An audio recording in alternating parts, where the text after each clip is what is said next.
নমস্কার বন্ধুরা, আমাদের চ্যানেলে স্বাগত। আপনারা কেমন আছেন? আশা করছি ভালোই আছেন। যে যেখানে থাকো ভালো থাকো, সুস্থ থাকো। আমরা সবাই ভালো আছি।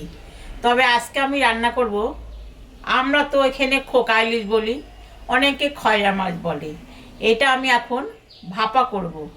সর্ষা আর পোস্ত, কাঁচা লঙ্কা শুকনো লঙ্কা মিশিয়ে বাটি নেব। বাটা হয়ে গেছে, আমি এটা এখন ভাপা বসাই দেব। তাহলে চলুন দেখবেন। মাছে আমি লবণ দিয়ে দিলাম, হলুদও দিয়ে দিলাম, আর এখানে পোস্ত সর্ষা কাঁচা লঙ্কা শুকনো লঙ্কা মিশানো বাটা আছে, এটা আমি এখন দিয়ে দিলাম। সর্ষের তেল দিয়ে দিলাম।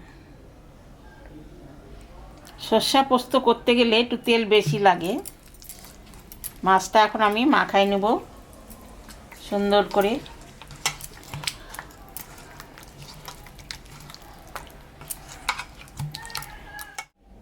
এটা আমি এখন মাখানো হয়ে গেছে, ম্যারিনেট হয়ে গেছে।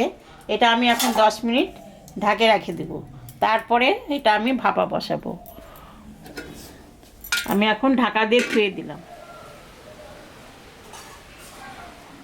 10 মিনিট হয়ে গেছে, ঢাকাটা আমি তুলে এখন আমি এই যে টিফিন বাটি, এটাতে আমি এখনও সাজাই দেবো।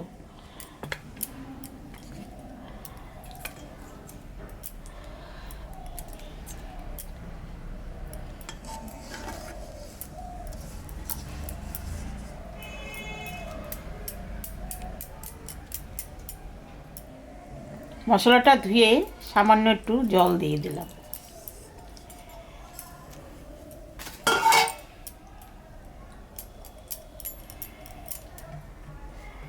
তিন চারটা আমি কাঁচা লঙ্কাও দিয়ে দিলাম, ভালো লাগবে খেতে। আমি জল বসাই দিয়েছি, জল গরমও হয়ে গেছে। এখন বেরিটা আমি বসাই দিলাম। মাছের টিফিন বাটিটা আমি দিয়ে দিলাম। এটা এখন সিদ্ধ হবে, ভাপা হবে। ঢাকাটা আমি দিয়ে দিলাম। ইলিশ ভাপাটা হয়ে গেছে বন্ধুরা, কারণ আমার গ্যাসে তো আমি গ্যাস কমায়ে আধা ঘন্টা রেখে দিয়েছি। আর যারা খড়িতে করবেন তারা খড়িটা ধীরে জাল দেবেন, আধা ঘন্টা পরে নামাবেন, ভাপা হয়ে যাবে। আমি তাহলে এখন তুলে দেখি।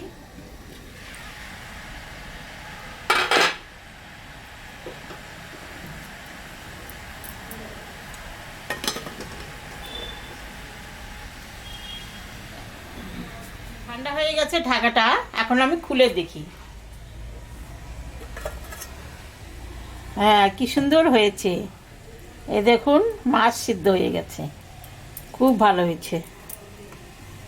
এটা গরম গরম ভাত দিয়ে খালে খুবই ভালো লাগবে ভাপাটা।